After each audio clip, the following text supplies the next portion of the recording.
कि हम लोग जो है ना तर्क लायानी का भी कल जिक्र कर रहा था। तर्क लायानी यानी जो चीज़ जो गैर ज़रूरी है वो हमको नहीं करना चाहिए। जैसा इर्रेलेवेंट चीज़ है उसको अबैंडन करना चाहिए। इर्रेलेवेंट चीज़ है, अननेसेसरी चीज़ें हैं, वो हमको अवॉइड करना चाहिए हमारे जो ज़िंदगी के अंदर। और हमारे घर में, हमारे कपड़ों में, लिबास में म्याना रवि रखना चाहिए। अच्छे कपड़े पहनना चाहिए, इस तरह के कपड़े पहनना चाहिए, अच्छे टिप टॉप रहना चाहिए, अच्छे शूज़ होना चाहिए, अच्छे सॉक्स होना चाहिए, और अच्छे अच्छे हर चीज़ होना चाहिए, कोट पैंट हर चीज़ होना चाहिए। मगर म्याना रवि इसमें यह रखना चाहिए कि कुछ ऐसे होना चाहिए, कुछ सादे भी होना चाहिए, कि कभी सादे भी कपड़े पहन के बाहर निकलना है, कभी अच्छे भी पहन के निकलना है, मौके और हालात के हिसाब से रखना है। हमेशा ही ऐसा रहना है, ऐसा नहीं है। और हम अपने आप को रखना है। और अपना जो घर है, हम जो अपना घर बनाएंगे, अपना जो घर बनाते हैं, वो भी ऐसा होना चाहिए कि अपनी सहूलत, अपनी कन्वीनियंट के लिए होना चाहिए, कि हमको घर से फायदा हो और घर में हमको प्रोटेक्शन मिले और आराम हो। बहुत सारे लोग जो है ना घर लोगों के, दूसरों लोगों के लिए बनाते, कि घर के अंदर ये चीज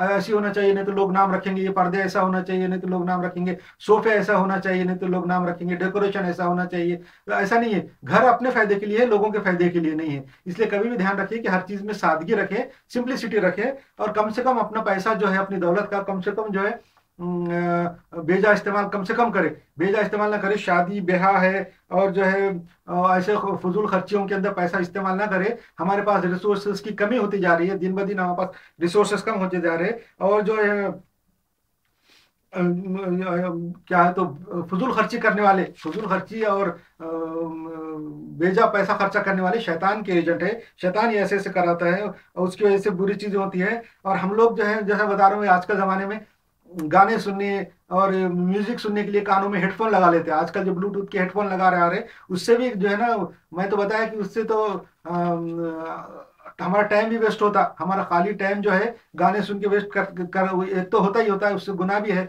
दूसरा ये कि वो हेडफोन लगाने से कान के अंदर इन्फेक्शन भी होते। कैसा कि कान के अंदर जो हवा है हमारी, वो बराबर उसका गर्दिश नहीं होती, चलती फिरती नहीं, जिसकी वजह से उसमें कान में डैम्पनेस आ जाता, नमी आ जाती। फिर नमी की वजह से बैक्टीरिया वहां पनपते, और कान के जो दर्द और कान फूटना और ये वो बीमारियां आजकल ज्यादा हो गई है, वो हेडफोन की वजह से हो गई है। क्योंकि अंदर बैक्टीरियल ग्रोथ होता हेडफोन हमेशा लगे रहने से, क्योंकि हवा की वजह से वो खुश्क नहीं होता, ड्राई नहीं होते कान, और ड्राई नहीं होने से अंदर मॉइस्चर आ जाता। ये चीजें हमको नहीं करना चाहिए, और गैर जरूरी चीजों से परहेज करना चाहिए, और पैसे का गलत इस्तेमाल नहीं करना चाहिए, पैसे का एफिशिएंट इस्तेमाल करना चाहिए। और हमारे पास जो पैसा है, हमने देख रहे हैं कि बहुत सारे लोग, शैतान जो है हमसे ऐसे काम कराता है जो हमको अच्छा खुशनुमा लगते, हमको ये लगता है कि हम सही काम कर रहे हैं। ये शैतान का काम है कि हमसे बुरे काम कराता है मगर हमको खुशनुमा लगता है। ये शैतान का, कुरान शरीफ के अंदर बहुत जगह है। तो हम बहुत सारे काम ऐसे कराता है शैतान कि हम समझते हैं हम इस्लाम का काम कर रहे हैं, दीन का काम कर रहे हैं, और वो असल में दीन का, इस्लाम का काम नहीं रहता। उसकी मिसाल ये है कि हमारी जमातें हैं, बहुत सारी जमातें हैं जो इस्लाही जमातें हैं, दीनी जमातें हैं, मुसलमानों की जमातें हैं। वो करोड़ों रुपया खर्चा करते और बड़े बड़े इज्तिमा करते, करोड़ों रुपया खर्चा करते, उसके अंदर तक 2-2 करोड़, 3-3 करोड़, 10-10 करोड़ रुपया खर्चा करके करोड़ लाखों लोगों को बुलाते, उसके अंदर लाखों लोगों को बुला के 3 दिन का इज्तिमा रहता। 3 दिन के अंदर पता चलता कि डीजल इतने रुपए का खर्चा हुआ, जनरेटर इतने लगाए थे, और वो डिस्पोजेबल टॉयलेट इतने बनाए थे, वजू खाने इतने थे, पानी के लिए जो है ना इतनी ट्यूबवेल खोदे हमने वहां पे जाकर, बड़ी जगह, किसी की जगह किराए से ली, किसी के जो खेत और फील्ड किराए से लेके उसके अंदर हमने 13 जो है बोरवेल डाले, ट्यूबवेल डाले, और उसमें से पानी निकाल के वजू का इंतजाम किया। और इतना बड़ा शामियाना लगाया, पिंडाल लगाया, इतना बड़ा पिंडाल लगाया, और इसके ऊपर इतने खर्चा हुए, पिंडाल के ऊपर इतने खर्चा हुए, इलेक्ट्रिसिटी के ऊपर इतने खर्चा हुए, और जो ट्रैवल करके लोग दूर दूर से आए उसके ऊपर इतने हुए, और इतने लाख लोग आए, 1 करोड़ लोग आए, 2 करोड़ लोग आए, और 30 लाख आए, 50 लाख आए, और 3 दिन तक वहां रहे। वहां पे जो है ना, वहां मैं देखा वो ऐसे इज्तिमाओं में कि जो दीन की बातें हैं, अच्छी बातें हैं, वो बहुत कम है, और वो उसका म्यार भी बहुत कम है, उसका जो स्टैंडर्ड है बातों का वो भी बहुत कम होता है बिल्कुल, और मुख्तसर उसकी कोई अफादियत नहीं होती। और 3 दिन के अंदर ये करोड़ों रुपया खर्चा कर देते और लाखों रुपया खर्चा कर देते। और इसकी इसके ये जो पूरा पैसा है हमारा, ये सब जो है हमारे दुश्मनों के पास जा रहा है। ट्रैवल है, हम उनसे रिसोर्सेज खरीद रहे हैं और सारी चीजें उनसे ले रहे हैं। हमारा पूरा करोड़ों रुपया कौम का, मिल्लत का बर्बाद हो रहा है 3 दिन का, और 3 दिन के अंदर कोई फायदा नहीं होता। कौन उसके अंदर इस दिन कबूल कर रहा है, इस्लाम कबूल कर रहा है? कोई भी नहीं, उससे कोई फायदा नहीं है। ऐसे ऐसे काम हमेशा होते चले आ रहे हैं। तो ऐसे काम से भी बचना चाहिए। और ये जो पैसा जो मिल्लत और कौम का है, तुम जमा करके चंदा करके जो यूज कर रहे हैं, तो ये पैसे को कंस्ट्रक्शन में लगाओ। इतना करोड़ों रुपया जो तुम खर्चा करके 3-3 दिन की इज्तिमा करेंगे, उससे कोई फायदा नहीं होगा, उसमें कोई भी कन्वर्ट नहीं होता, उसके अंदर कोई नया आदमी नहीं आता। उन्हीं के खानदान के लोग, उन्हीं के पहले के पुराने लोग सारे जमा होकर जबरदस्ती पकड़ पकड़ा के घूमने फिरने के लिए आते हैं। वहां पे खाने पीने की होटलें लगती, और रोशनियां, लाइटें, और लाखों रुपया खर्चा हो जाता, करोड़ों रुपया तक का खर्चा हो जाता उसके अंदर, और उसका कोई फायदा नहीं। बल्कि इतना ज्यादा पैसा अगर तुम कर सकते खर्चा, तो मुसलमानों की माशरे की, सोसाइटी की भलाई के लिए इस्तेमाल करो। मुसलमान नौजवान इसके अंदर बेरोजगार हैं, बेरोजगारों को तुम रोजगार डाल के दो।